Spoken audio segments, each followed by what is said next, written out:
Welcome to another episode of Behind the Dreamers. I'm Jennifer Loading, and we are talking to the achievers, the creators, the magic makers, and the dreamers. These are our friends. These are your friends, and they are living the extraordinary. Well, I am so excited about my guest today. This is going to be so much fun. I cannot wait to get him on here. He is a father of two, a husband. He says he's a college dropout, but he has 9 years pro wrestling vet, and he's a 15-time pro wrestling champion. So you guys are going to be in for a fun treat today, I think, and I'm excited to chat with him. I've already had the pleasure of chatting with him offline, so this is going to be a lot of fun just to kind of reconnect and let you guys listen in on what he's doing and where he's coming from. So before we do that, I do want to do a quick shout out to our sponsors. And so today's episode is brought to you by Walt Mills Photography. If you are a creator needing post-production, consultation, or promotion, Walt is your guy. Whether short films, YouTube films, photography work, or a new headshot, he can help you find a solution to match your needs. To learn more about Walt and his work, you're going to want to go to photosbywalt.com. We also want to give a quick shout out to our friend Chris. I can't talk today. Chris Clow of Upbeat Media Productions. If you are in need of turnkey special event production, Clow is your go-to. To learn more about him and his work, you want to go to upbeatmediapro.com. All right. Well, I'm excited to get my guest on here today. This is going to be so much fun. Dontae Smiley. This is so exciting. He is the owner of Built Different Fitness. And he's a top 3 bestseller in multiple categories for his book. I love this. Becoming Unfuckwittable. I totally like this book, Dontae. I like the phonetics of it. It's so awesome. And it's how going from a victim mindset to a 13th floor mindset can change your life and legacy forever. He's a public speaker with one of his biggest events, it looks like so far, has been with Ryan Stewman's Apex Live. Exciting news. And he says he's an avid basketball fan. Love it. Dontae, welcome to the show. Super excited to have you here. I appreciate it, Jennifer. Appreciate you inviting me onto your platform. Thank you. It's going to be so much fun. So I've had all kinds of people on my show. I've told you I've had like some basketball players, and I've had, I think, a football player, and I've had a professional motocross. I call him an Evel Knievel kind of guy, but I haven't had a wrestler yet. So I'm excited to have you on the show. Thank you. I'm glad to kind of break that barrier for the future professional wrestlers that you might get on your platform. How about that? That's right. That's right. This is so much fun. So, all right. Well, I want to kind of, I guess, start this off first and foremost because you got this fitness thing. So let's talk about a little bit about what you got going on right now and what you're working on. Yeah. So, I mean, fitness-wise, I'm just still in the current process of just growing my brand because I actually rebranded about 1.5 years ago. I used to be called Primetime Fitness because my wrestling moniker is Primetime Dontae Smiley. That's what my name is when they announce me at matches and stuff. And I kind of based it off of that, but it didn't really correlate well with how my business had grown since I had first created it back in 2018 after I established certain core values and started kind of having a vet process for my clients and didn't base things off the wrestler, but off the person, just Dontae, you know what I mean?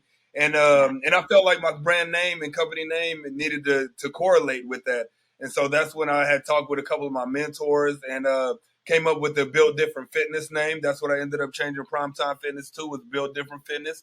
And it's been rocking a lot better ever since.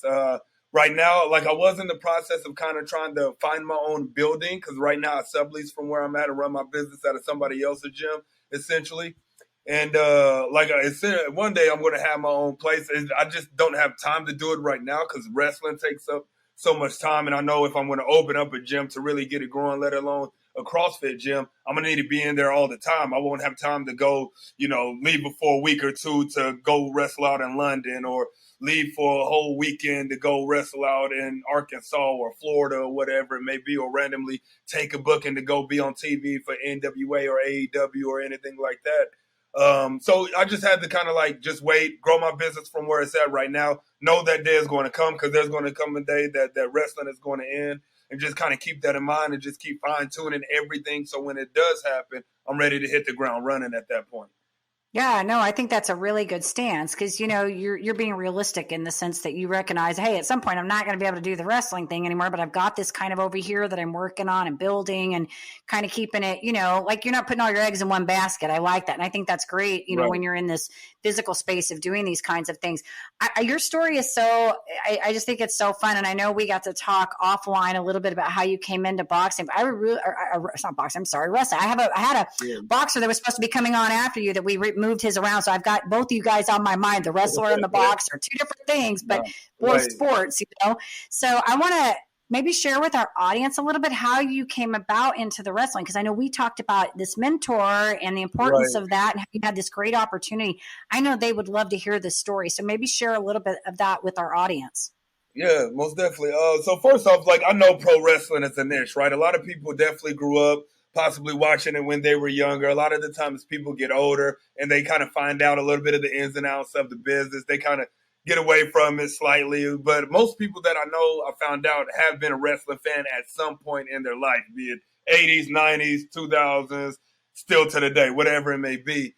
And always have been. When I was in college, didn't watch that much, but I grew up with hundreds of the little figures, my own ring in the bedroom, talking to myself, making my own matches with my toys as a youngster. And back in 2014, early 2014, late 2013, one of my best friends and myself, my friend Darius, who ended up becoming my tag team partner, his name was Todd Wilson in wrestling.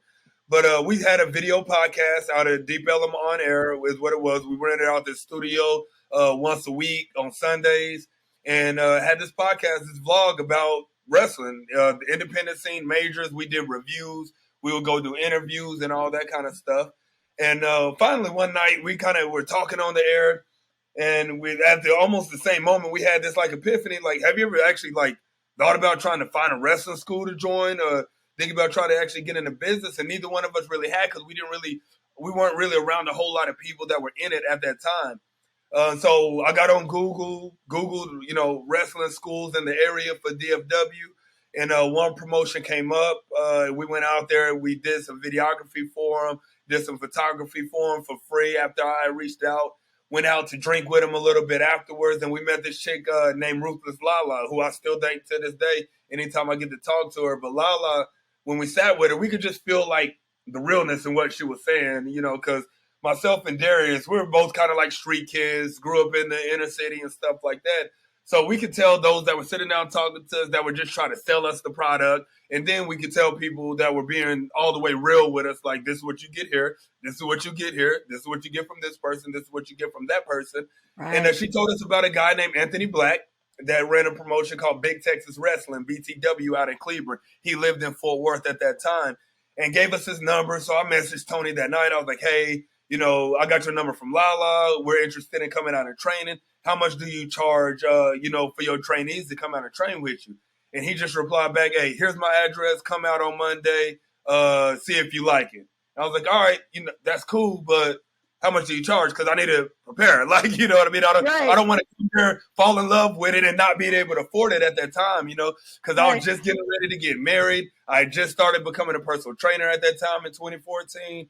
And all that. So I had a lot of life stuff that was happening that a lot of money needed to go into. So that was of importance. But he kept saying, just come out, just come out. Went out Monday. How much do you charge? Just come out Tuesday, see if you still like it. Went out on Tuesday. How much do you charge? Come out on Wednesday, see if you like it. Thursday, Friday, Saturday, Sunday. Kept going until finally one day, he just kind of sat with us, and he was like, hey, so obviously you probably realized I'm not going to charge you for your training. He was like, I don't like doing that. I love what I do. He was the second generation wrestler himself, because his dad also wrestled and whatnot. And so he was like, y'all will work hard. Just don't waste my time when you come here. Give it everything you got. Show that you really want it. And rain, hail, sleet, snow, ice, 100-degree weather, negative 10-degree weather. Me and Todd were driving 2 hours from where we lived all the way to the Timbuktu, Fort Worth, Texas, where he lived at, to train. 5 to 7 days a week. We stayed over his house at times to wake up in the morning and train all over again, And I was 26 years old when I started, 25 years old when I started. And so he blessed us up a lot. So, now anytime anything big happens in my career, even though I obviously don't train with him, because now I'm a coach actually at a school called Bumps and Bruises Pro Wrestling 469 here in Carrollton. And but anytime I'm getting a TV booking or getting to go on tours or getting ready to go out the country for a show, I always hit them with a message. They say, hey, man, I just want you to know that I still appreciate everything you did for me, and, he always tells me that I don't have to do that because it's not necessary because I've already paid my dues with him. But I'm one of them people that want folks that have helped me that have somewhat facilitated part of my careers and helped me along those lines to get to where I'm at today, to always know I never forget where I came from. You know what I mean? And regardless of how the relationship looks today, whether we talk all the time, don't talk all the time, like I will never forget those that have helped me along those lines, even if it's a negative relationship. Me and Tony don't have one. We're best friends and love each other still. But even some of the relationships that have changed for the worse, I guess you should say, I still write about those people, wrote about them in my book about my career and gave them that nod. If I do a podcast, I still talk about them and say and admit, how they helped me around my career, because I never forget that, regardless of, once again, of how that relationship looks, because I'm always going to be forever appreciative of that, because they didn't have to, you know what I mean? It was a choice that they made at that time, and I'll forever respect that regardless. Yeah, I know. I think this is so good, Dontae, that I love that, because well, a couple of things. One, what an incredible opportunity you had for somebody to believe in you and to take that chance, right? Like to jump out on that and say, hey, come out to my place, see if you like it. And then for you to not blow that, like exhaust that, like look at that as an opportunity and say, I'm going to show up, rain, sleet, snow, whatever is going on. I'm going to be there and give it 110% to that craft. So I think, you both were an investment for each other, because you had the person believing in you, and you didn't let them down. You showed up. And I think that's great. And I also love that you look at, this opportunity, where all these people have come into your life, good or bad. And I firmly believe that even in, in negative situations, there's something to be learned from that. And so every time you look at something like that, even if it wasn't a positive encounter, there's something to walk away from that, and you can still be hopefully grateful in that moment. So I loved your stance on that. Yeah. And once again, I just don't want anybody to forget, because it's easy, especially in the entertainment business. A lot of people can get real deep to where they just forget about all that stuff just because they don't talk to all those people from their past anymore. The person that helped them sent an email for them to send in something, for them to get that first look, possibly for somebody that reached out to somebody else, for them to get in contact with you saying that you're one of the top wrestlers that they've never seen before, and they need to book you and putting their name out on the line. There's a lot of weight to that, to me, because once again, people don't have to, and I'm forever grateful for those that, have done that and are still doing that today. Like, my mentor, Sir Mo from Men on a Mission, he's a former WWE Tag Team Champion and stuff. It's his wrestling school that I had coached at and whatnot. And he's still one of the high investors in my career right now. He's the one that owns the organization, the OIWA that you talked about on the intro, that I'm the champion of right now, the longest reigning OIWA international champion. He owns that company. He brings a lot of big names in for me to work. You know what I mean? If there's anything that he feels I need to correct, or any advice that he feels that he can give me, he's always giving it to me. You know what I'm saying? And so that's kind of like, where we're at right now. He was the one that helped me get to AEW the first time and whatnot, which AEW's All Elite Wrestling. It's a promotion that comes on TBS right now, kind of WWE's rival, so to speak, if you want to call it that. So, there's a lot that just goes into it, and you need a tribe. It takes a tribe to be able to make it in any kind of entertainment business, because I do music as well. Excuse me. And even in the music business, we need help. You need people that can vouch for you. You need people that need to tell another promoter that they need to book you on a show as well. And so it's just that kind of stuff. Having the right people around you, meeting the right people at the right place at the right time, so the right things can happen. All the above is needed for somebody to be able to make it, really, period, but definitely in the entertainment business. Yeah. Well, and I think, making yourself available, right? Like, looking for opportunity and putting yourself out there, right? Like, I agree with you on all of this. Your tribe is huge. You want to obviously surround yourself with the right people, especially if you're trying to build something. You don't want to be around people that are going to be tearing you down and not supporting you, and we get plenty of that in the world. You certainly don't need that in your circle. Right? Just walk out into the world or turn on the news. You get plenty of that every day. We want the right people in our spaces at all times. So I love what you're doing. I think it's awesome, and I really like that you're humble in your endeavor, because I think that you're right. I'm not in that industry, but I've got friends that are in in the entertainment industry, and I think so often, people can get so lost in their stuff that they forget where they came from, or they forget what it's like to be, their fans, or the people that are their support, that are helping them be who they are, right? So I love your humility in this, and willingness to remember, where you came from. I want to talk about your book, because I don't know how I missed this. I just looked at this today, and I'm like I told you, I like this title. I think it's just fun. It's like, tell us a little bit about that. When did you write this, and kind of the inspiration behind this?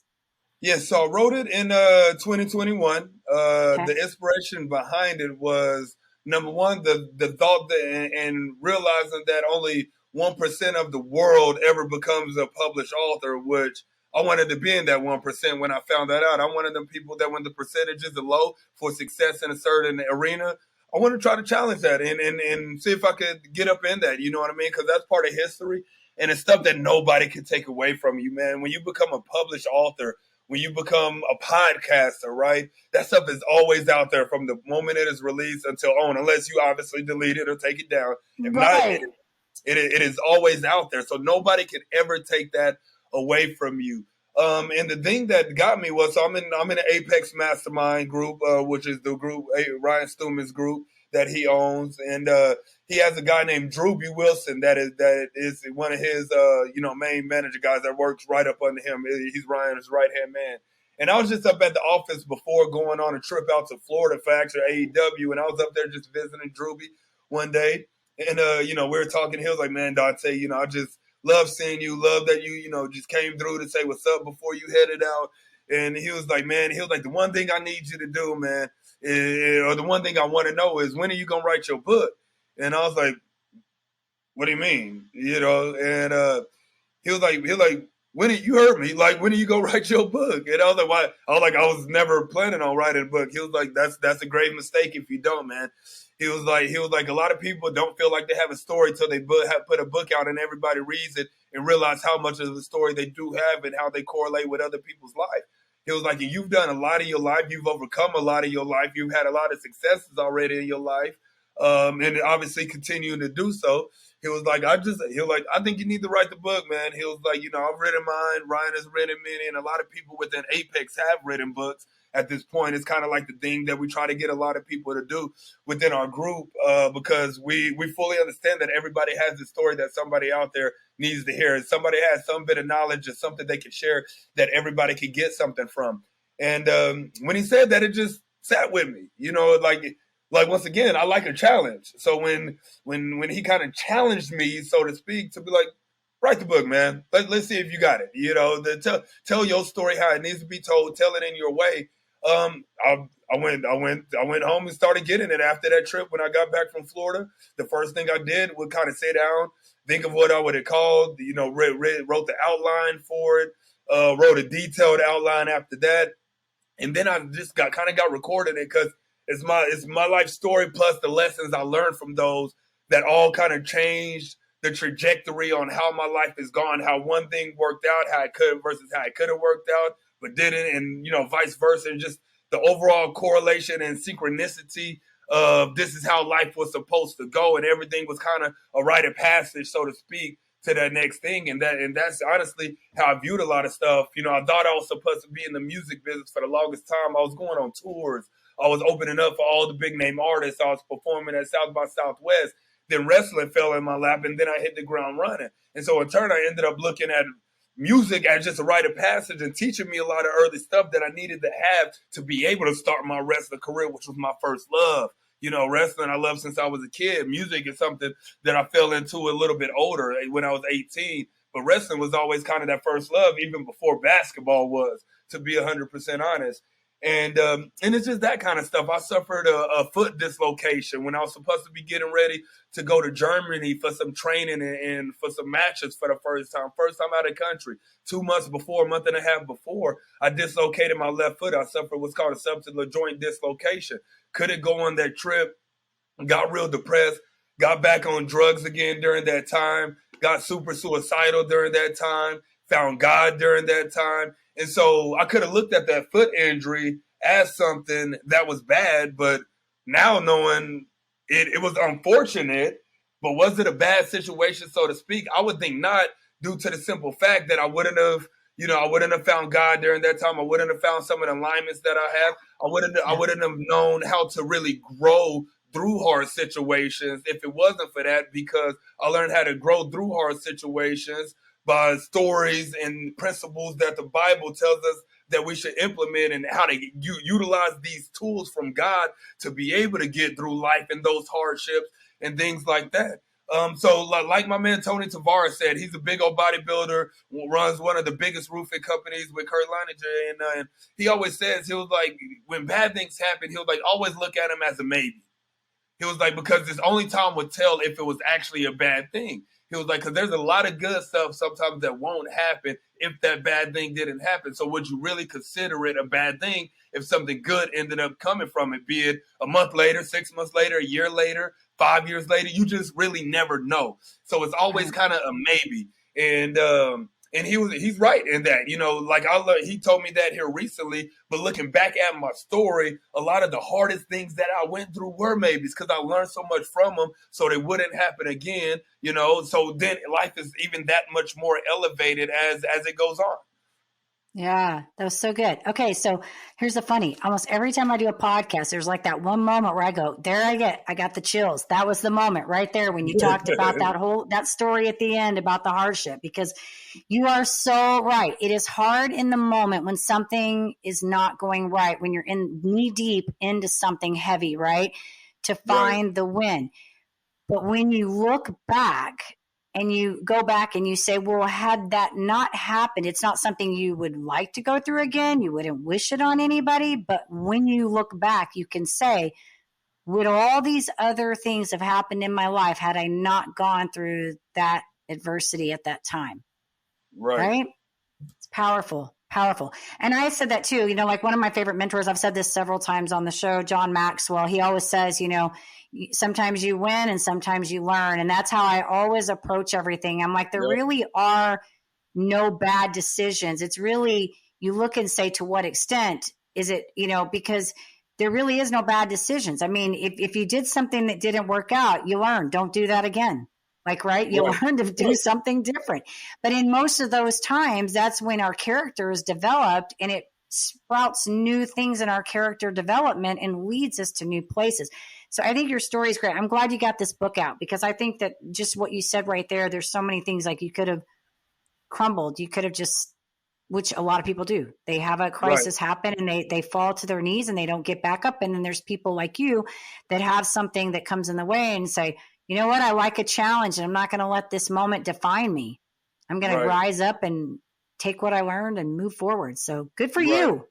Yeah. And it's one of them things on, being comfortable in that vulnerability. The author, Brené Brown, that's what she said. She said, the greatest amount of courage is those that are willing to be vulnerable, essentially. And it's true, because, like talking about having drug addictions or past porn addiction, or going through this hardship or this mishap of trouble, and then talking about it so freely, when you're on the other side of it, for other people to learn takes a lot of courage, because there's still people out there that would judge you off of that. So when you're fearless in that and not worried about the judgment, because you 100% understand it's not who you are today, but that's who you were back then, but you wouldn't be here today if it wasn't for back then. All bets are off. All chains are off at that point. No, you really become unstoppable and really have the opportunity to be a world changer, because no telling how many people, every time you tell that story to a part of the story, the whole story, and they passed it on. And they're like, man, I talked to this one dude named Dontae, and he told me this story when their friend gets depressed. And so on, and down the ladder it goes. Then they picking up the book, and then they're passing the book on, or then they looking at podcasts, and we're sharing the podcast clippings of you doing a public speaking engagement or whatever it may be. And that's how I look at it. Like I know what my greater purpose is, and all the fun stuff that I get to do, the wrestling, the music, and all that, is just giving me more reach out and into the universe of people. So when they listen to podcasts like this or anything else I'm on, or my videos of motivational speaking, that's when everything that I do really comes into play on the reason why I'm doing it. Yeah, I love Yeah. wrestling. I love entertaining fans, and that's a huge part of it. But once again, one day that's going to end, and I know who I am on the other side of that already, and what I'm trying to achieve within the process now to have even greater opportunity on the other side of that. And I need that reach. So I'm trying to be as successful as possible as I can right now so I can get as much reach as possible. So when wrestling is done and I'm focusing on fitness and I got my own gym and podcasts are growing and I'm doing more speaking engagements and stuff like that, there's going so many lives are going to be changed. There are a lot of already been changed, still being changed, but even more are going to get changed on the other end of it too.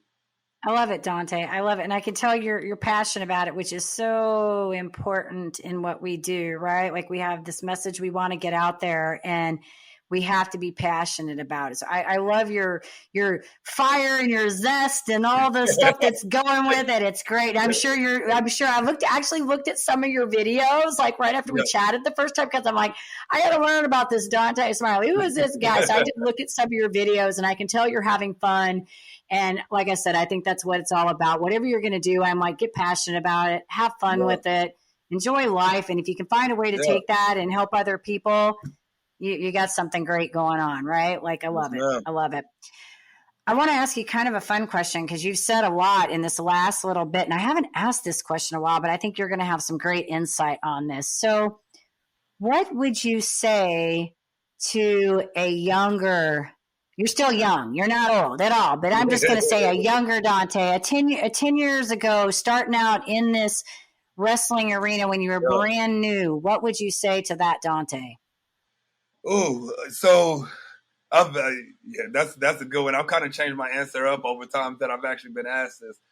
But I think more than anything, because pre 10 years ago, pre wrestling, I was having even some of the most like hardest financial times of my life at that time. You know what I mean? I've seen an eviction notice on the door of an apartment at that time.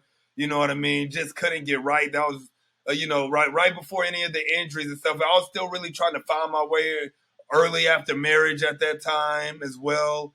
Really right before even we were still just engaged and dating and whatnot at that time because we got married in 2014. So more than anything, I think what I would say is, hey man, through the hardships that you're about to have to go through, because the 20s is some of the hardest times that you're going to have in your life because you're going to grow a lot after that. You know what I mean? Mm-hmm. Just know that if you put God first, you're going to be all right. More than it, and that's it. If you follow God's principle and put him in front of you in everything you do and trust in those principles and words and the lessons that come scripturally, you're going to be okay. You're going to be more than okay, actually, because you're going to use that testimony to change more lives. And you using that testimony to change more lives, more people are going to want to be part of that for your business sakes as well. And so the more people that are part of it for your business sakes means the more money that you're going to make. And the more money you make, now you can help other people in that turn and have a different life for your children than you had, a different life for your wife than your parents ever had with each other when they split when you were 3 years old. So put God first, you're going to be all right. The sooner, the better. But if you do it later, do it and hit the ground running. Dontae, I love that. All of it. It was so awesome. So good. So good. I knew you would be able to take that question away. I seriously have not asked that question in a while, but you have such a profound story and everything that you're doing. I knew you would be able to get that. But you know, it is funny. I think as you do age and you keep evolving, that changes, right? Like, because as you grow, your priorities change. But I'm totally with you. I would not, because I just hit 50 in the end of the year. And, it's funny because I wouldn't want to go back to my 20s either, because I feel like, each passing, year that you go in, and it doesn't necessarily happen, in the small terms, but as you go and you go from the 30s to the 40s, 50s, you get to a place where you look back and you're like, man, you gain so much knowledge and wisdom as you go through the years, right? Like you just have a different insight. The priorities change. You look at things differently. And I'm like, man, 20s did suck. Like I remember being broke, and I talk about living in my apartment and buying a loaf of bread and peanut butter and eating that for a week because I didn't have any money and I was trying to pay my light bill, and all the things we go through, right? Like, why would we want to do that again? No, right? I'm with you on that. So thank you for sharing that. I think it's awesome. Yeah. Awesome.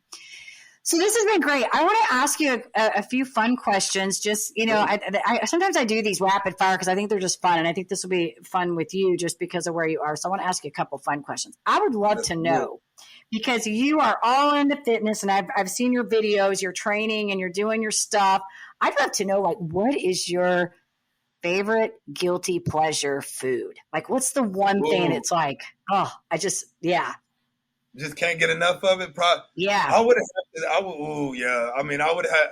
I don't really consider pizza a guilty pleasure because to me, I look at pizza. I'm like, oh, it's carbs, fat, and protein. You know what I mean? Where some people review it as that. Like I don't consider that, but like I am a sucker for a milkshake. I'll probably have more milkshakes than I absolutely need to be 100% honest. But I do not feel guilty for it because I work very hard. I'm very disciplined in all aspects. So when I do have it, I just show myself some grace and think nothing else of it. You know what I mean? But I can't get enough of a milkshake. So my guilty pleasure food is definitely that. And I will That be milkshake. having, yeah, milkshake. Yeah, I usually will have one or two a week. Like I ain't even gonna lie about it. Like, Hey, it's all right. You know what? I love that you're saying you're not feeling guilty because I kind of have that same philosophy. I don't eat a lot of junk, but I work out and don't work out near as hard as you do because you're training all the time. But I love right, that philosophy. And that's kind of how I work with my people. I tell them, like, you should be able to have things and not feel guilty about it. If you're doing things right all the other days, if you're taking care of your body all the other days and you exercise to the best of your ability with your physical, whatever physical limitations you have or whatever, and you eat okay for the most part, and you decide you want some Oreos that day, go eat the stupid Oreos. Just don't eat them come every on, day, the whole package every right, single day, right? Like, no, then you're going to feel guilty and you're going to right, probably feel sick. Like I would feel sick, right? But right. I like milkshakes too. Like I like ice cream and I like milkshakes too. And if I Yeah, want one, I'm going to go get it. I'm a sucker for it. I ain't. You go, you go. All right. Because I know you're into personal development and stuff. I would love to know, besides your amazing book, I would like to know, like, maybe do you have another favorite book that you recommend that you've read that's been like, I don't know, something that inspired you? Yeah. So the one I always recommend this book first because it was the first book I read when I started my growth journey of a process back right after I got saved, and it is a book from my pastor Keith Craft. He's a pastor at Elevate Life Church out in Frisco, head pastor. And his book is titled "Your Divine Fingerprint," and the Okay. reason I say that is the first book that I think I would always suggest is especially on a personal development process and growth journey is because it's exactly about that. Who are you? Who are you when the coat of being a professional wrestler off? Who are you when you don't have the podcast? Who are you when you aren't a recording artist? Who are you when you aren't able to deadlift as much as you could deadlift right now? And it's kind of how to develop your unique 1% that you are able to deploy into the world. And he gives a lot of good advice in that. He obviously suggests a lot of scriptural references within it on what God says, which I think is 100% important. And I'll never back down on that in any conversation, regardless of who I'm talking to. And I think that's the key. And then outside of that, I would definitely suggest Ryan Stewman's G Code book. His book is called The G Code. And then also Eric Thomas, E.T. the Hip Hop Preacher. He's one of my favorite motivational speakers. His newest book, UOU, is absolutely amazing. I'm reading it right now, and I think it's one that would be a good read for a lot of people. So, Your Divine Fingerprint by Keith Craft, number one. Number two, Ryan Stewman, The G Code. And then number three, Eric Thomas, UOU. Very cool. Well, there you go, guys. You got a book list right there. This is when I do ask this question, I love it because it's like I get books that I haven't heard of before. And so it helps me Yeah, too with my list of like, hey, what do I want to be reading next? So I figure people that are reading books like I'm reading kind of know what some good books are out there. So, right. okay. Thank you for sharing that. I have one more fun question I want to ask you because you get Do to it. do this cool stuff with wrestling and you get to travel around. Like, what's the coolest place you've gotten to travel? Ooh, Canada probably would be number one. Cool. So fun fact, I had never flown before until I started wrestling. And, I didn't start till I was 26 years old.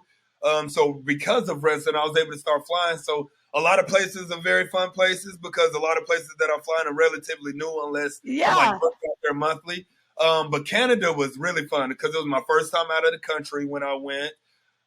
Walking into some place and being a complete foreigner and having to have somebody translate with me because I'm walking in. It was in Montreal, so they speak a lot of French there. So Right. I'm walking in, they're speaking in French, and asking me essentially like what I want to eat, for instance. And I'm like, yeah, so can I get the, and they're like, oh, you're American. We speak English too. And I'm like, all right, perfect. You know what I mean? So having that such a cultural difference for the first time like that was really fun. I get to go to the UK later this year in September. So I expect the same thing to happen over there and just, going to take being that American in when I'm over there because I think that's super fun. Yeah, that's cool. So what's the next big thing coming up for you before we close this out? What do you got going on next? So next big thing, I'm working on book number 2, 13 Principles from the 13th Floor right now, in the process of working on that. And just steadily full speed ahead on the wrestling career. I don't know exactly what's coming, but I know some of the big is coming. Got a lot of stuff in play, but it's only like time that's separating, so now it's not really the time to talk about it, but a lot of big stuff is coming up in wrestling for the remainder of this year and going into the next year. And stand the course. I think life is beautiful because everything that we do, we get to do. And so to me, a lot of stuff is big because once again, we're not promised today. So I take everything as is. I'm very in the moment with a lot of things that I do in life. And I think that's super important because we need to fully understand that it could be as morbid as it sounds. And I hate saying that sometimes, but it genuinely could be the last time that we get to do that one special thing, the one time that we get to say I love you, that one time we get to say thank you, that one time that it might be the last wrestling match or whatever it may be. And so I don't take anything for granted. So every moment that I get to have with any individual, like yourself, like my family, like somebody that I'm wrestling, like when I get to fly or whatever it may be, I'm always grateful for those, you know what I'm saying, and appreciative and accept all of it, so to speak. So that's kind of where it's at.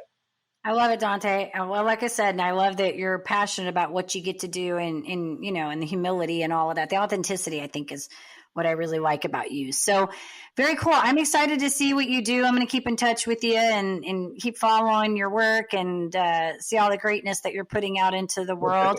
If our audience wants to get in touch with you and learn a little bit more about you, because I'm sure they're going to listen to this and they're going to be like, okay, who's this Dontae Smiley? I got to find him. Yeah. Where do we want to send them to find you? So they could go to connectwithdontae.com, and then they could also follow me on Instagram at dsmileybuiltdifferent, dsmileybuiltdifferent. And I'm on Twitter as well. Don't use it as much because I feel like Twitter is the land of the lost majority. Yeah. And there's just a lot of negativity and a little bit too much of people saying whatever the heck they want to on Twitter, which is fine because I'm all for free speech. I'm 100% game for that. And people have their opinions. But even with that, to separate myself from getting frustrated about certain things, I just go there, make my quick post, and then get out. But Twitter is dsmileybd. So Instagram, dsmileybuiltdifferent. Twitter, dsmileybd. My website is connectwithdontae.com. Okay. Well, and I will say something to you. First of all, I agree with you on Twitter because I have to go in there too. And I'm the same way. Like it's you get out of there. Just stay out. Do what you got to do and get out. I'm with you on that. But I also want to say to our audience, they can look you up. If they Google search you, they will be able to find you because I found you. We will find you. That's not hard to get you. But thank you for telling us all the tags. We will make sure when this goes out that we get the the website in there and get this to make it easy for them. But audience, you can find him. He's not hard to find. So I just wanted to make you say that so we could get him. Right. Yeah. You Google me, like that. Yep. It has more information comes up on me on Google than sometimes I would even like, but it's part of it when you're in the entertainment business like that. So it is what it is. I'm ready for it 100%. It's all good. I agree with you. Well, I want to tell you thank you so much for, like I said, your authenticity and for coming on here, sharing your story with us and inspiring us, and keep doing your thing. Have fun, enjoy it while you can, and keep spreading your light, to those that need to hear it, because I feel like, that there are people that need to hear the message, and the right people find the message when they need it. To our audience, of course, we want to say, if you enjoy our show, go check us out on Apple, hit that, like button, give us a review, go to YouTube, hit the subscribe so we can keep sharing these incredible stories. And as I always say, in order to live the extraordinary, you must start, and every start begins with a decision. You guys take care. Be safe, be kind to one another, and we will see you next time.